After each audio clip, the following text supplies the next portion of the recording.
অনেক শিক্ষার্থী আছে যারা দর্সের বাহিরে কোনো আরবি ভাষা সাহিত্যের কিতাব পড়তে চায় না। তার মূল কারণ হচ্ছে অধিকাংশ শিক্ষার্থীরা আরবি ভাষার শব্দ ভাণ্ডার তাদের খুবই সীমিত। অনেক আরবি শব্দ তাদের জানা নেই। যখন একটি কিতাব খুলে পড়তে যায় তখন একটি লাইনের ভিতরে নতুন নতুন শব্দ আসে। প্রত্যেকটা দেখা যায় যে একটা পৃষ্ঠার মাঝে অনেকগুলো নতুন শব্দ সে জানে না। ফলে কি হয়, যখন সে পড়তে যায় তখন পাশে একটা লুগাত রাখে, আর প্রত্যেকটা শব্দ এক একটা শব্দ নতুন আসে, সে লুগাত খুলতে থাকে, নতুন আসে লুগাত খুলতে থাকে। এভাবে দেখা যায় 1 লাইন 2 লাইন 3 লাইন পাঠ করার পর সে ক্লান্ত হয়ে যায়, সে পড়ার প্রতি বিরক্তি বোধ করে। তখন সে বিরক্ত হয়ে সে পড়াটা বাদ দিয়ে দেয়। 1 পৃষ্ঠা হল করতে গিয়ে দেখা যায় যে লম্বা একটা সময় তাকে ব্যয় করতে হচ্ছে। প্রায় অনেক সময় দেখা যায় যে আধা ঘন্টা 1 ঘন্টাও চলে যাচ্ছে। এবং কি অনেক শিক্ষার্থী তো এমনও আছে যে নতুন শব্দ বের করার পর তার অর্থ সে লুগাত থেকে জেনে নিয়েছে, তবুও সে মিলাতে পারছে না পূর্বের শব্দের সাথে পরের শব্দের সাথে। একটি বাক্যের মাঝে যে তার কি অর্থ হবে সেটা সে বুঝতে পারছে না লুগাতের অর্থ বের করার পরও। এরকম হয়ে থাকে, যার ফলে শিক্ষার্থীরা আর পড়তে হিম্মত পায় না, আগ্রহ হারিয়ে ফেলে, সে আর পড়ার ভিতরে মজাটা পায় না। তো এই জন্য কি করণীয়? এই জন্য করণীয় হচ্ছে আমাদের আরবি ভাষা শব্দ ভাণ্ডার বৃদ্ধি করতে হবে। আমাদেরকে আরবি ভাষার শব্দ মুখস্থ করতে হবে। এক্ষেত্রে আবার অনেকে ভুল করে থাকে যে আরবি শব্দ মুখস্থ করতে গিয়ে অনেকে একটা মোটা লুগাত নিয়ে, যেমন ধরুন এই যে আল মুজামুল ওয়াফি, তো সে আল মুজামুল ওয়াফি এই মোটা একটা লুগাত সে কী করতে থাকে যে শুরু থেকে মুখস্থ করতে থাকে, শব্দগুলো মুখস্থ করতে থাকে, করতে করে করে করে তার টার্গেট নেয় যে পুরা লুগাত সে মুখস্থ করে ফেলবে। এই তরিকাটা সহি না। কারণ হচ্ছে দেখেন, এই পুরা লুগাত মুখস্থ করা কি সম্ভব এবং মুখস্থ রাখা কি সম্ভব? সম্ভব না।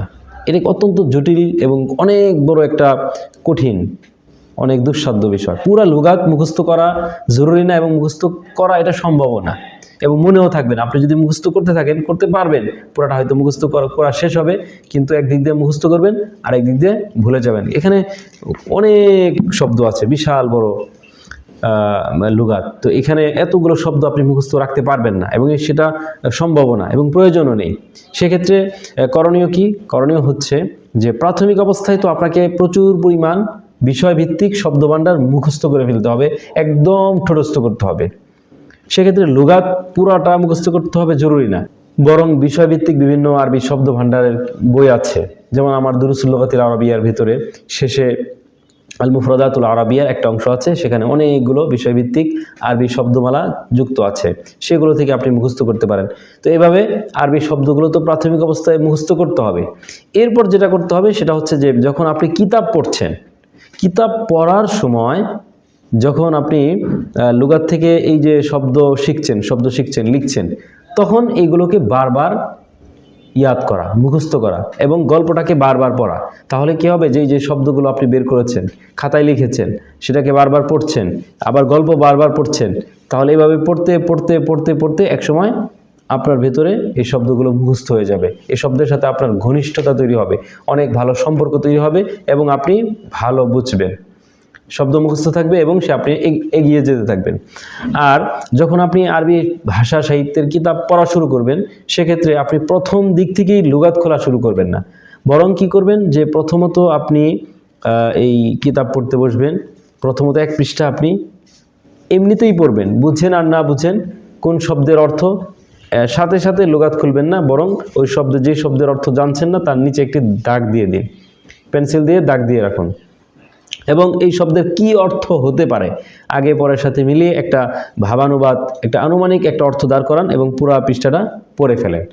এরপর এখন আপনি কোন শব্দগুলো আপনার কাছে নতুন, কোন শব্দগুলো পারেন না, সেগুলো তো পিছনে তার নিচে তো দাগ দেওয়া আছে, চিহ্নিত আছে। তো এবার আপনি লুগাত থেকে সেই শব্দের অর্থগুলো বের করুন এবং খাতায় লিখে ফেলুন। দেখা যাবে যে একটা পৃষ্ঠার মাঝে হয়তো 10টি 12টি বা সর্বোচ্চ 15টি নতুন শব্দ এসেছে। তো এই নতুন শব্দগুলো খাতায় লিখে ফেলুন। এবার তো আপনার কাছে একদম স্পষ্ট, এখানে সব নতুন শব্দগুলো অর্থ আপনার জানা আছে। এই অর্থের আলোকে এখন আপনি পড়া শুরু করুন।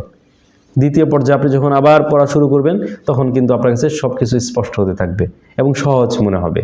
তো এইভাবে আবার পরের পৃষ্ঠা পড়েন এবং 3 নম্বর আবার পৃষ্ঠা পড়েন, পরের দিন আবার পড়েন। এইভাবে যখন একটু একটু করে পড়তে থাকবেন, দেখা যাবে যে আপনার ভুলের সংখ্যা, আপনার অজানা শব্দের সংখ্যা কমে আসছে, আপনার নতুন নতুন শব্দের সাথে পরিচয় ঘটছে, নতুন নতুন শব্দ মুখস্থ হচ্ছে।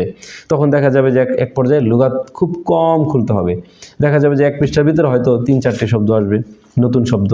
তো এইভাবে যদি আপনি পড়তে পারেন তাহলে ইনশাআল্লাহ আপনি এগিয়ে যাবেন। তাহলে আমাদের কাজ কি করতে হবে? প্রথমত আমাদের প্রাথমিক সমস্ত শব্দের অর্থগুলো মুখস্থ করে ফেলতে হবে।